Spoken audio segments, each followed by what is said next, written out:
నందమూరి తారక రామారావు గారు తెలుగుదేశం పార్టీ స్థాపించినప్పుడు మాకు కూడా నల్ల వెంట్రుకలే ఉండేవి.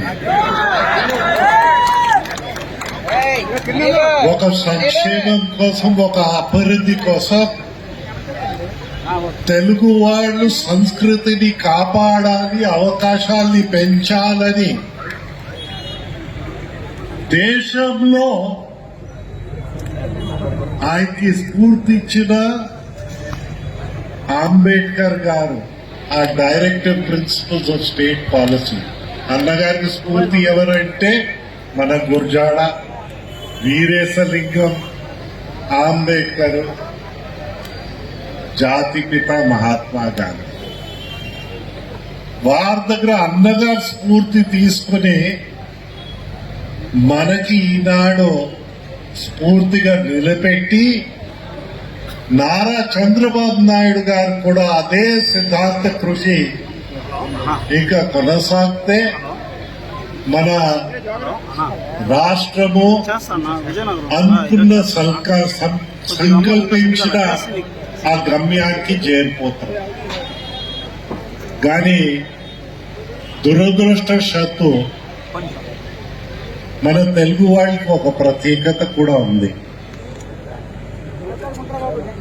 పింగళ్ వెంకయ్య అలాంటి పెద్దలు జాతికి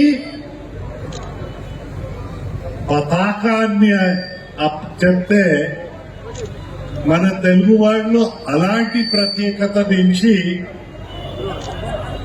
జైల్లో ప్రజాధనం మింగేసిన మొత్తున దొంగని ఇంకా ప్రపంచంలో ఏ ప్రజాస్వామిక దేశంలో జరగలేదది. అలాంటి దొంగని బయట తీసుకొచ్చి మనం ముఖ్యమంత్రి చేసేసాం. మనం మర్చిపోరాదు. ఆ పొరపాటు నుంచి ఇప్పుడు ఎలా బయటపడాలంటే, అయితే మహాత్మా గాంధీ ఒక విషయం చెప్పారు. ఏ దేశంలో యువత కదులుతుందో, ఏ దేశంలో మహిళలు కదులుతుందో ఆ దేశంలో స్వతంత్రం వస్తుంది. మనకి ఈ జగన్మోహన్ రెడ్డి గారు వచ్చి 2 తరాల్ని పూర్తిగా పాడు చేసేస్తారు.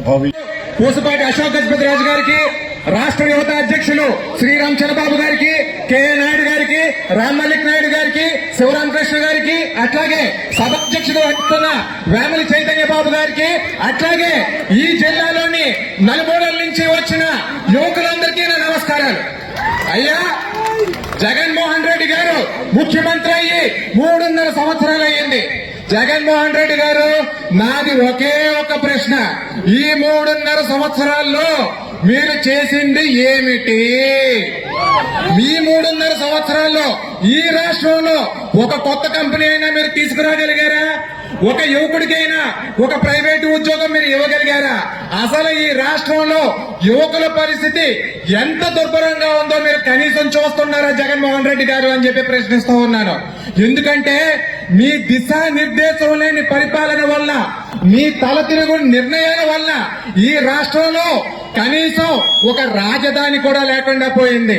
అయ్యా యువకులారా, మన భారతదేశంలో రాజధాని లేని రాష్ట్రం ఎక్కడైనా ఉందా?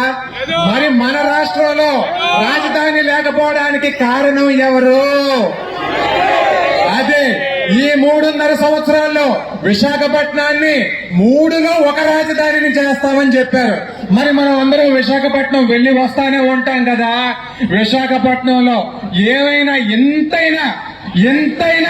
ఎంతైనా మారిందా? విశాఖపట్నం కొత్తగా ఏమైనా అనిపిస్తుందా? ఏదీ లేదు. నీ పరిపాలనలో ఆంధ్ర రాష్ట్రం 20 సంవత్సరాలు వెనక్కి వెళ్ళిపోయింది. ఈ రాష్ట్రం మళ్లీ బాగుండాలంటే నారా చంద్రబాబు నాయుడు గారే మళ్లీ ముఖ్యమంత్రి అవ్వాలి. నారా చంద్రబాబు నాయుడు గారు మళ్లీ ముఖ్యమంత్రి అయితే యువకులు బాగుంటారు, మహిళలు బాగుంటారు, వ్యాపారస్తులు బాగుంటారు, రైతన్నలు కూడా బాగుంటారని చెప్పి తెలియజేస్తా ఉన్నాను. మరి నారా చంద్రబాబు నాయుడు గారు ముఖ్యమంత్రి అవ్వాలంటే మన యువకులు అందరం కూడా సైనికుల్లాగా పోరాడాలి. మన గ్రామాల్లో మన ఎమ్మెల్యే క్యాండిడేట్ ఎవరైతే ఉన్నారో వాళ్ళకి మెజారిటీ తెచ్చే రకంగా ఈ రోజు నుంచే మనం అందరం పోరాడదాం. ఆ రకంగానే పోరాడతామని చెప్పి మీ ఉత్సాహం చూస్తే అర్థమవుతా ఉంది. ఈ సభను ఇంత ఘన విజయం సాధించిన యువకులందరికీ ధన్యవాదాలు చెప్పుకుంటూ సెలవు తీసుకుంటున్నాను.